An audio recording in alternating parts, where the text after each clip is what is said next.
स्वागत है दोस्तों वंदे भारत फाउंडेशन की इस वीडियो लेक्चर सीरीज में। और आज हम स्टार्ट करेंगे लेक्चर 3 में इक्विलिटी ऑफ मैट्रिक्स। उसके जो एग्जाम्पल दिए हुए हैं ना एनसीईआरटी में, वो करेंगे। साथ साथ में हम एक्सरसाइज 3.1 भी करेंगे। इस लेक्चर में हम करेंगे इक्विलिटी ऑफ मैट्रिक्स।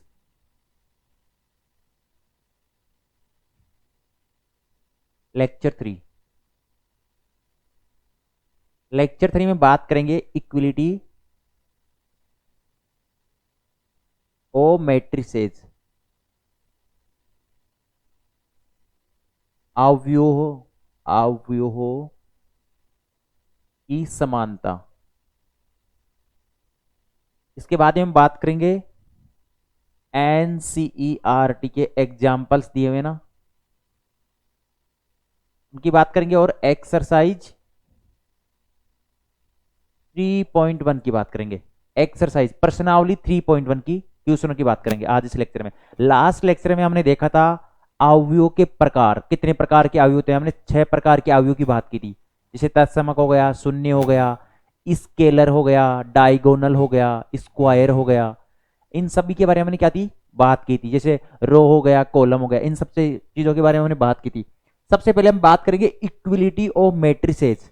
मैट्रिसेस समान कब होगी, सबसे पहले हम इसकी बात करेंगे। दो मैट्रिक्स समान कब होगी। चलो हम स्टार्ट करते हैं।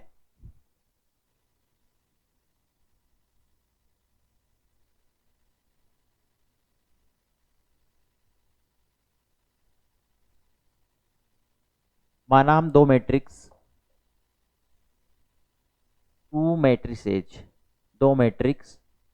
ए एंड बी लेते हैं। क्या लेते हैं? ए एंड बी। ए को कैसे डिफाइन कर रहे हैं? रेक्टेंगुलर बॉक्स में, आयताकार बॉक्स में, स्मॉल ए आई जे। ठीक है। बी मैट्रिक्स, दो मैट्रिक्स ले रहे हैं ए और बी। बी मैट्रिक्स को कैसे कर रहे हैं? बी आई जे। आई क्या है? पंक्ति, और जे क्या है? कॉलम। आई तो पंक्ति है और जे तो कॉलम है। जो आई पंक्ति है और क्या है? जे कॉलम है। इसी में भी क्या है? आई पंक्ति और जे कॉलम है। इसके लिए कंडीशन क्या होगी? जब दो मैट्रिक्स समान होने के लिए कंडीशन क्या होनी चाहिए? देखो पहली कंडीशन तो क्या है? फर्स्ट कंडीशन ए, कि दोनों की कोटि समान होनी चाहिए। दो मैट्रिक्स है, उन दोनों की क्या होनी चाहिए? कोटि समान होनी चाहिए। जैसे दोनों मैट्रिसेस की कोटि समान होनी चाहिए। लिख लीजिए कोटि। कोटि मतलब ऑर्डर समान होना चाहिए।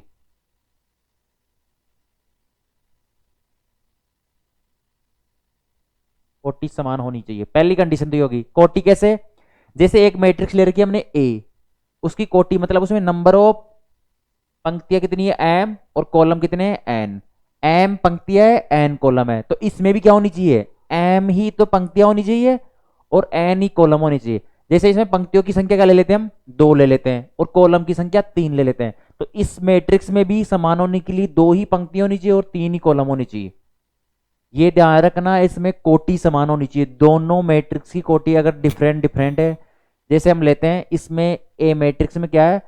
कोटि क्या है? 2 × 3 क्रम की है, और बी क्या है? 3 × 2 की। इसमें 2 पंक्तियां है, इसमें 3 पंक्तियां है। तो दोनों मैट्रिक्स कभी समान नहीं होगी। मतलब A does not equal to B, A B के बराबर नहीं हो सकती। इसलिए कोटि क्या होनी चाहिए? समान होनी चाहिए, ऑर्डर। सेकंड कंडीशन क्या है? प्रत्येक एलिमेंट, ए का प्रत्येक एलिमेंट उसके संगत बी के एलिमेंट्स के समान होना चाहिए। ए का प्रत्येक अवयव, अवयव मतलब एलिमेंट, मैट्रिक्स ए का प्रत्येक अवयव मैट्रिक्स बी के संगत, मैट्रिक्स बी के संगत अवयव के समान होना चाहिए। ये बात समझ में आई? देखो इसको समझते हैं। जैसे मैट्रिक्स ए ले लेते हैं हम। क्या लेते हैं? Matrix A. इसको थोड़ा मैं रफ कर देता हूं। मैट्रिक्स ए हम ले ली, ए बी सी डी। तो बी क्या होनी चाहिए? बी भी ये किस क्रम की है? ऑर्डर क्या है? 2 × 2 क्रम की क्या है? कोटि है। ऑर्डर 2 × 2 है, क्योंकि दो ही तो क्या है? एक और 2 पंक्ति है। ए कर दो क्या है, कॉलम है। बी भी क्या होना चाहिए, ए बी सी डी। इस ए के संगत ए होना चाहिए, बी के संगत बी होना चाहिए, सी के संगत सी होना चाहिए और डी के संगत डी होना चाहिए। इसका मतलब क्या समझ में आया, ए आई जे इक्वल टू क्या होना चाहिए, B I J. A I J equal to B I J. जैसे सपोज करो आई और पहला पंक्ति पहला स्तंभ लेते हैं ए वन वन, तो ए वन वन किसके बराबर होना चाहिए, बी वन वन के। समझ में आया, ए वन वन किसके बराबर होना चाहिए, बी वन वन के होना चाहिए। इसी प्रकार ए वन टू किसके बराबर होना चाहिए, बी वन टू के।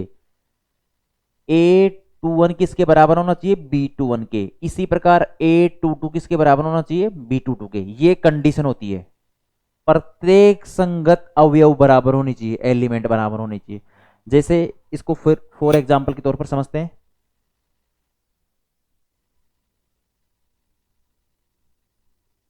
ए में क्या क्या एलिमेंट होंगे, हम ले लेते हैं A one one, A one two. इसी प्रकार A two one, A two two.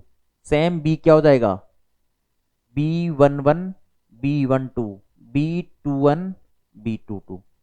इसमें क्या हो जाएगा, A one one B one one के बराबर होना चाहिए। ए वन वन किसके बराबर आ रहा है, बी वन वन के। इक्वल होने के लिए ए वन टू किसके आना चाहिए, इसके संगत बी वन टू के।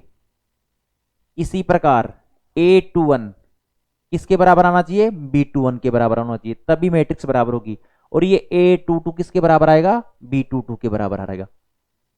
ये इसकी दो कंडीशन होनी चाहिए। एक तो ऑर्डर, ऑर्डर क्या है इसकी, दो ही तो पंक्तियां है, दो ही स्तंभ है। इसमें भी दो ही पंक्तियां और दो ही स्तंभ है, मतलब दो तो रो है, दो ही कॉलम है। इसमें भी दो कॉलम है और दो ही रोज है।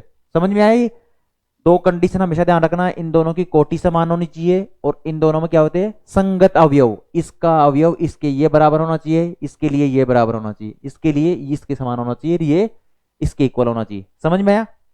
चलो अब नेक्स्ट चलते हैं। इसके लिए कुछ एग्जाम्पल दिए हुए हैं एनसीईआरटी में, वो क्या करते हैं, हम सोल्व करते हैं।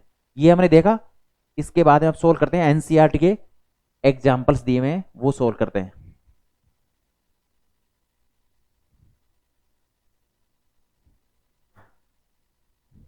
लेट्स एक एग्जाम्पल लेते हैं। ए इक्वल टू क्या दिया हुआ है, x Y A B C d, ये दिया हुआ हमारे पास। इसके संगत एक क्या दी हुई है, एक मैट्रिक्स दी हुई है बी। ये ए मैट्रिक्स हो गई और बी मैट्रिक्स दी हुई है। अच्छा, दो इक्वल मैट्रिक्स है, उनको कैसे रिप्रेजेंट करेंगे, ए इक्वल टू बी होगा। इसमें ए इक्वल टू बी है, ये ध्यान रखने वाली चीज है, ए इक्वल टू बी होगा। बी मैट्रिक्स में क्या क्या दिया हुआ है, 6.5 3 2 0 1 -9, ये दिए हुए हैं। तो हमें क्या निकालना है, कंडीशन क्या दी हुई है, ए एंड बी क्या दोनों क्या है, समान है, इक्वल मैट्रिक्स है। Matrix matrices a and b क्या है, समान है। तो इसका कंडीशन क्या होगा, ए इक्वल टू बी आ गया। तो इसके संगत तो हमें क्या निकालना है, x Y A B C d का मान ज्ञात कीजिए। ये दिया हुआ क्वेश्चन, छोटा सा क्वेश्चन है। तो ए बी सी डी और एक्स वाई की वैल्यू क्या होगी। अब देखो एक्स के संगत क्या होगा, अगर बराबर है तो 6.5 होगा। एक्स इक्वल टू क्या हो गया, 6.5। वाई के संगत एलिमेंट बी में क्या है, 3 है, तो y इक्वल टू 3 आ गया। इसी प्रकार ए के संगत एलिमेंट बी में क्या है, 2 है, तो a इक्वल टू 2 आ गया। बी के संगत एलिमेंट बी में क्या है, 0 है। सी के संगत एलिमेंट क्या है, 1 है। और डी के संगत क्या है, -9। तो हमारे पास X Y A B C D की आ गई वैल्यूज आ गई, हमें मान पता लग गया। तो ऐसे सोल्व करना है, अगर दो मैट्रिक्स इक्वल दिए हुए हैं और उसमें ऐसा मान निकालने के लिए बोला जाए तो क्या कर देंगे, संगत एलिमेंट को क्या कर देंगे, बराबर कर देंगे। लेकिन सबसे पहले एक चीज चेक करनी है कि इन दोनों की क्या है, कोटि है, मतलब ऑर्डर समान है या नहीं। देखो 1 2 3, मतलब 3 पंक्तियां है, रो कितने, सॉरी स्तंभ 1 2 कॉलम है, तो 3 क्रॉस 2 की हो गई। इसी प्रकार 1 2 3, 3 क्या हो गई, रोज हो गई। 1 2 कितने हो गए, 2 कॉलम हो गए। तो इन दोनों की क्या है, कोटि समान है, 3 क्रॉस 2 3 क्रॉस 2। ठीक है, पहली चीज तो हमने ये चेक की। दूसरी चीज, अब इनको क्या कर देना है, इक्वल कर देना है हमें। तो ये x Y A B C D की वैल्यूज आ गई। चलो अब एनसीईआरटी क्वेश्चन सोल्व करते हैं। इसके लिए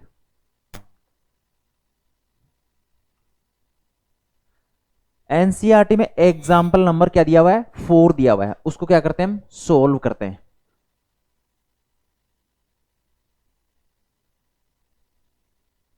एग्जाम्पल 4 में हमें क्या दिया हुआ है, उदाहरण नंबर 4 में,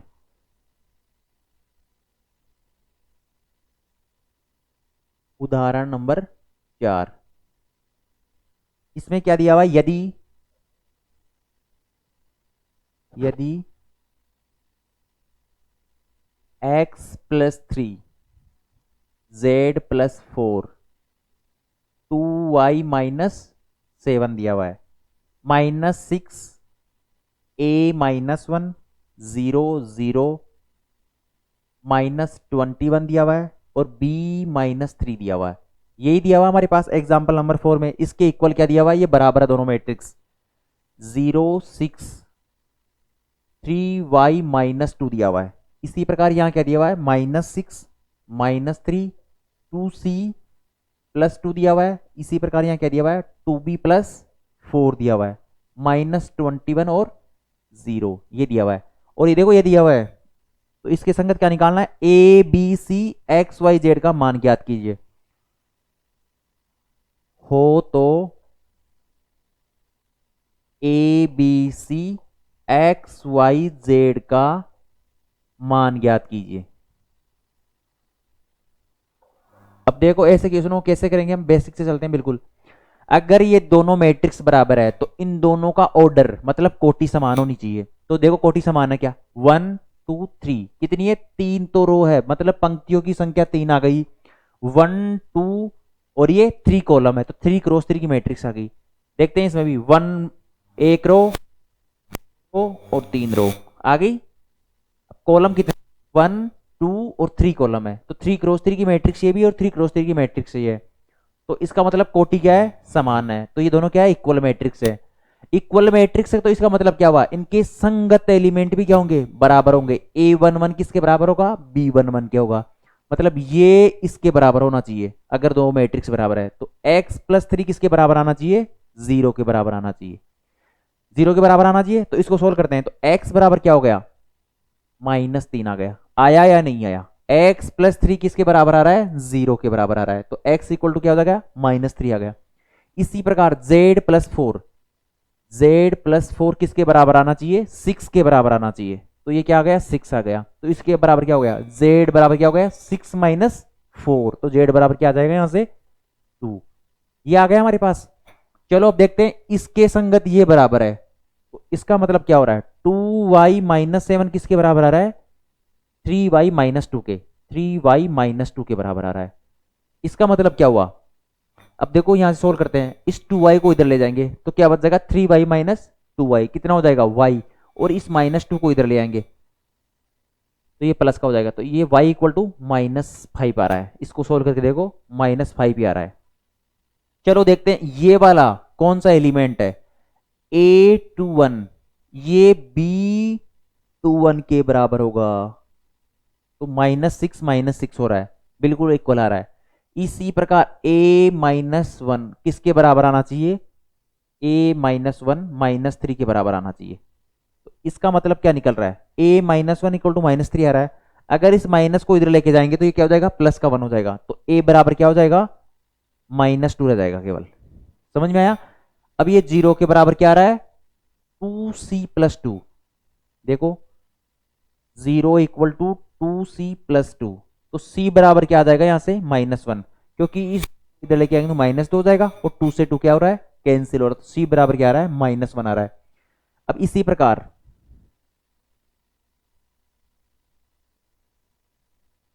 ये वाला एलिमेंट इसके बराबर है, तो b-3 किसके बराबर है, 2b+4 के। अगर इस b को इधर लेके जाएंगे तो 2b में से b कट गया तो कितना हो गया, b बच गया, और इस 4 को इधर लेके आएंगे तो -4 हो जाएगा। पहले -3 है तो b बराबर क्या हो जाएगा, -7, b बराबर -7, ये आ गया। अब ये -21 है और 0 0 की इक्वल है, तो हमारे पास किसकी इसकी वैल्यू आ गई, x z y a b c की वैल्यू आ गई, ये वैल्यू आ गई। कुछ नहीं करना था हमें, इसका क्या तय करना है, कोटि मतलब ऑर्डर से करना है, 3 क्रॉस 3 मतलब दोनों इक्वल मैट्रिक्स है और दिया हुआ भी है हमारे पास। तो इसके संगत ये वाला एलिमेंट बराबर होगा, इसके संगत ये वाला, इसके संगत ये वाला एलिमेंट, और इनको क्या करना है, इक्वल करना है। और जो इक्वेशन आ गई ना उनको क्या करना है, सोल्व करना है। इससे एक्स वाई जेड और ए बी सी की वैल्यू हमारे पास आ चुकी है। देखो ऐसे क्वेश्चनों में बस यही करना है। चलो अब हम नेक्स्ट प्रॉब्लम की तरफ चलते हैं। एनसीईआरटी का उदाहरण नंबर 5 देखते हैं। इसमें उदाहरण नंबर 5 भी दिया हुआ है, ये भी क्या करते हैं, सोल्व करते हैं। ये आपने नोट डाउन कर लिया।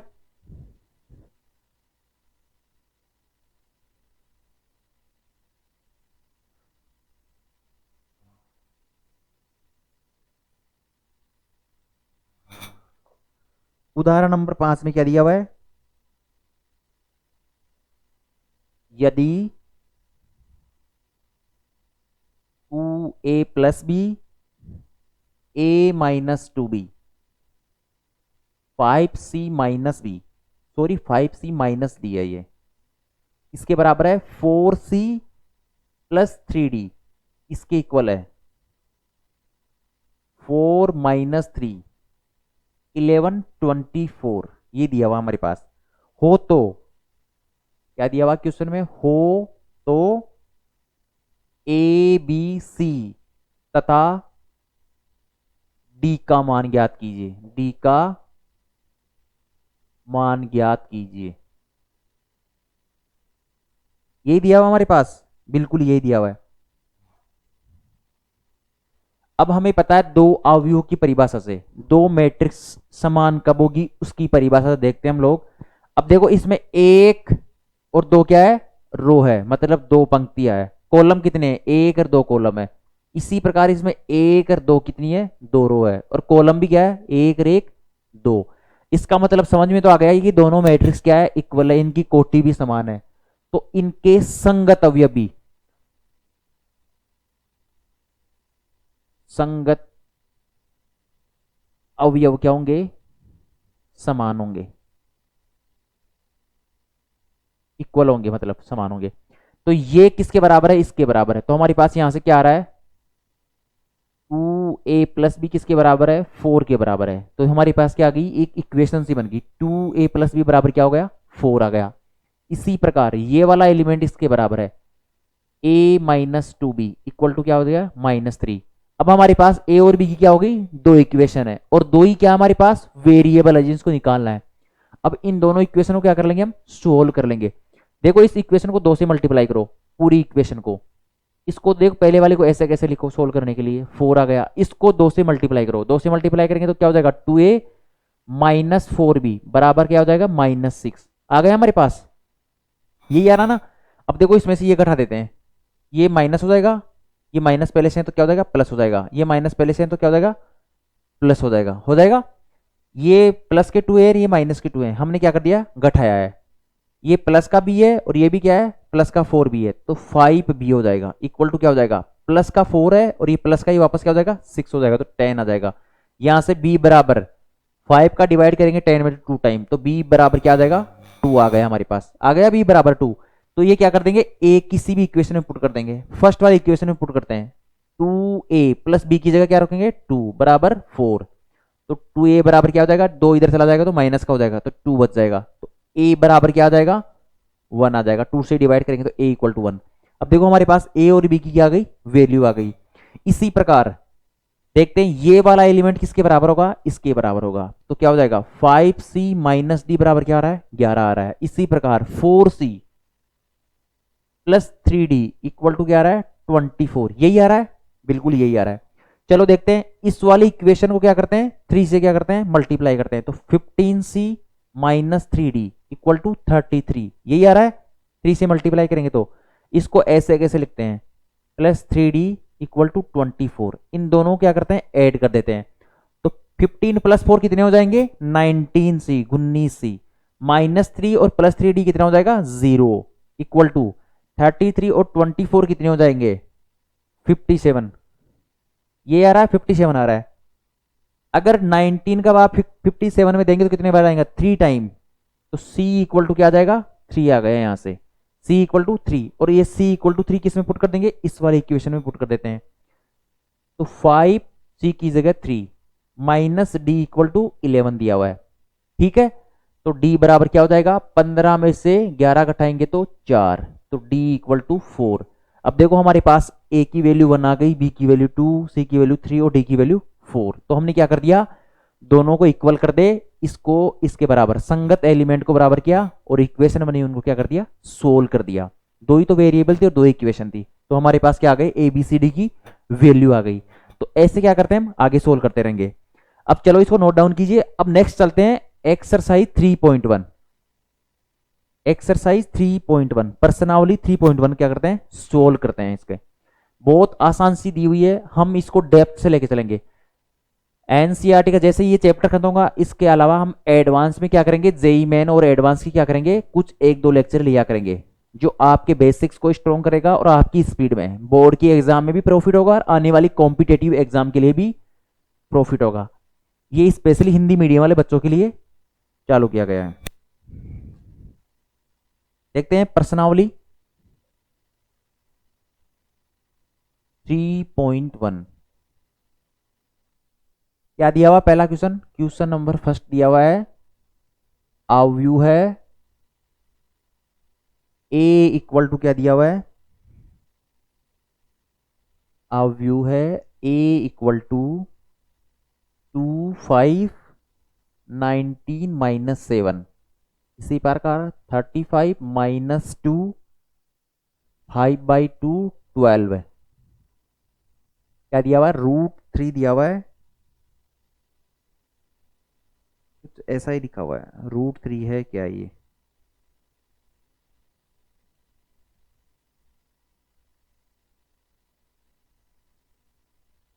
√3 है 1 माइनस 5 और 17, कुछ ऐसा ही दिया हुआ हमारी मेरी एनसीईआरटी में। के लिए ज्ञात कीजिए। फर्स्ट क्या दिया हुआ, क्या निकालना है, अवयव है की कोटि। सेकंड क्या निकालना है हमें, अवयवों की संख्या।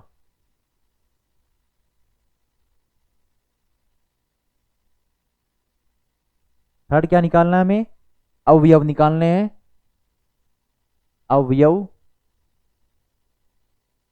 A13 A21 A33 A24 A23 निकालना हमें, यही निकालना हमें।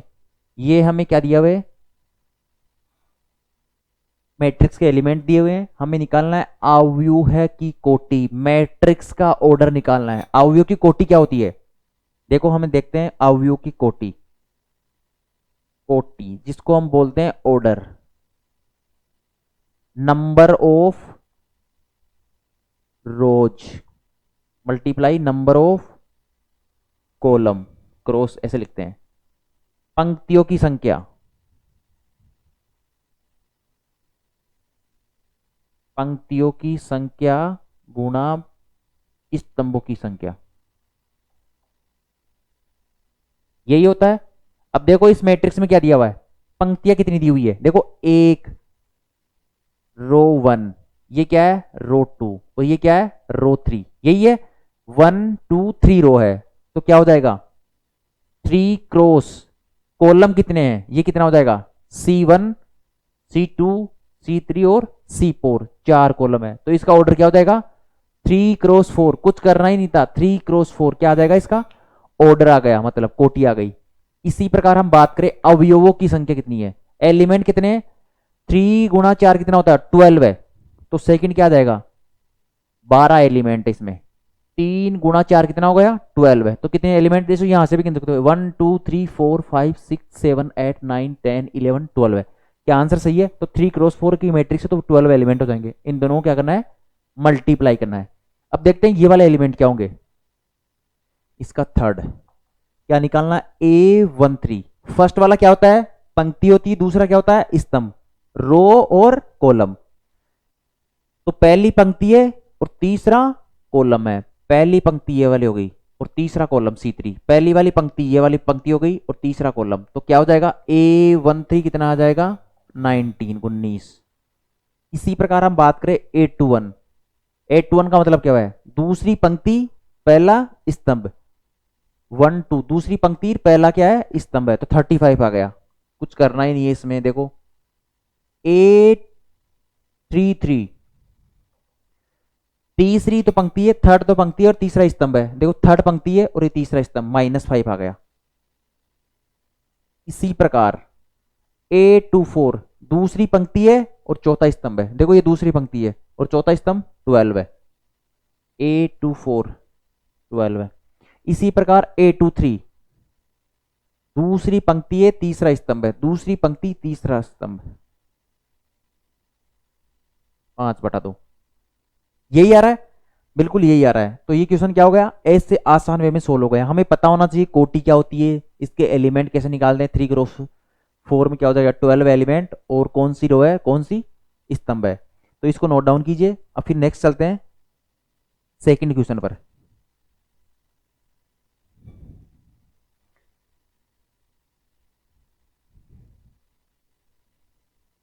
एक सेकंड क्वेश्चन दिया हुआ है, बहुत ही आसान सा क्वेश्चन दिया हुआ है।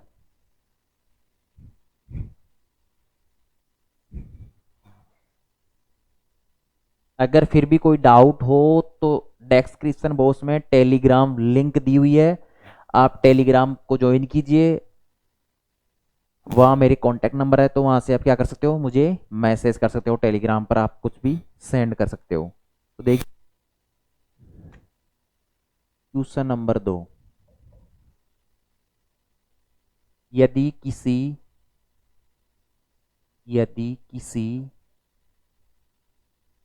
अवयव में 24 क्या है, अवयव है। क्या है, 24 क्या है, अवयव है। तो इसकी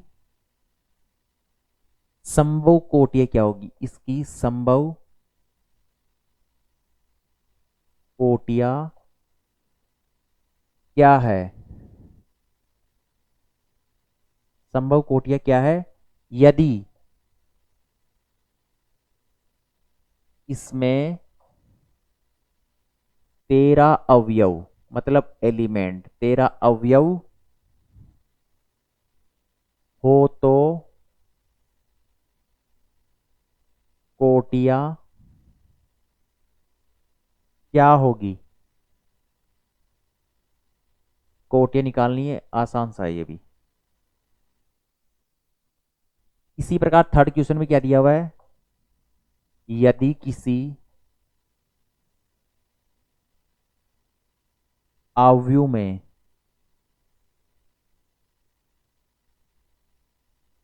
18 क्या दिए हुए हैं, अवयव है, 18 अवयव है, तो इसकी संभव कोटियां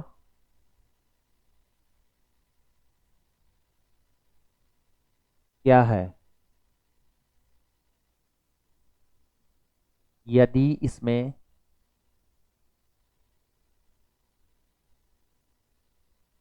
5 अवयव हो तो क्या होगा। ये क्या दिए हुए, दो क्वेश्चन क्या है, एक दूसरे से सिमिलर क्वेश्चन है। एक दूसरे से क्या है, सिमिलर क्वेश्चन है, एक दूसरे की सिमिलर क्वेश्चन है। देखो पहला क्वेश्चन दिया हुआ है, यदि किसी अवयव में कितने एलिमेंट है, 24 एलिमेंट है। 24 क्या दिए हुए हैं, एलिमेंट दिए हुए हैं।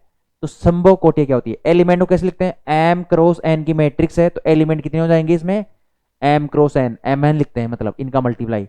जैसे 2 पंक्तियां है और 3 कॉलम है, तो कितने एलिमेंट हो गए, 3 × 2 6 एलिमेंट हो गए। यही होते हैं। इसका मतलब क्या हो जाएगा, एम क्रॉस एन किसके बराबर है, 24 के। तो कैसे रिप्रेजेंट करेंगे, अगर पंक्तियों की संख्या 1 है तो कॉलम कितने हो जाएंगे, 24 हो गया। इसी प्रकार हम 2 पंक्तियां हो इसमें, तो कितने कॉलम होंगे, 12 है, तो ये भी 24 आ गया।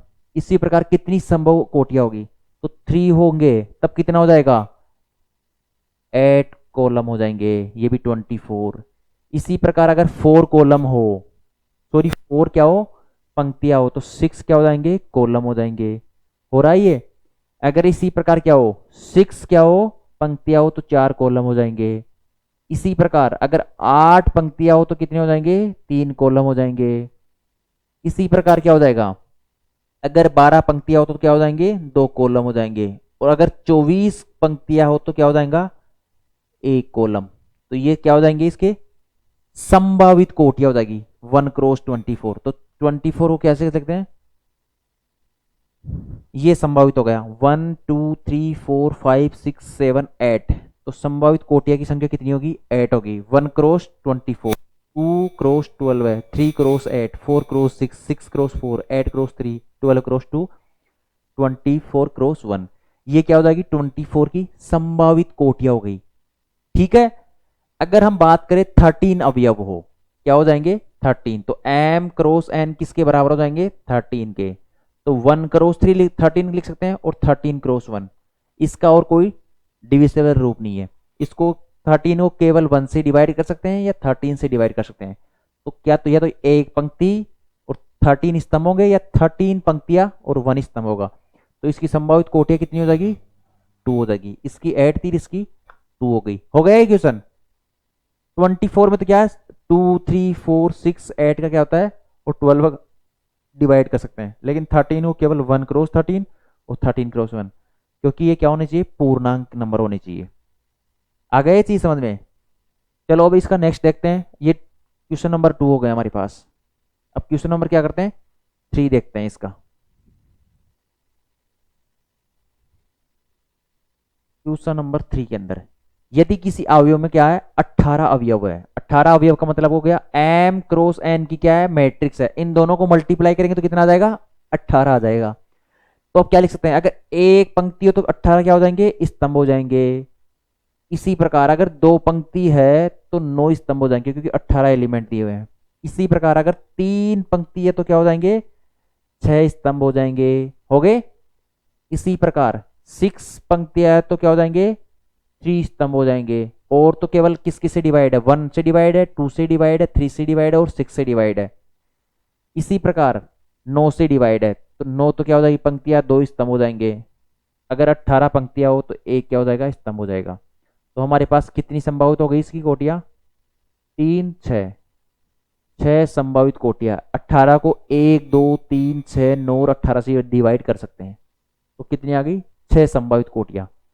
किसकी होगी, 1 cross 18, 2 cross 9, 3 cross 6, 6 cross 3, 9 cross 2, 18 cross 1 की हो गई।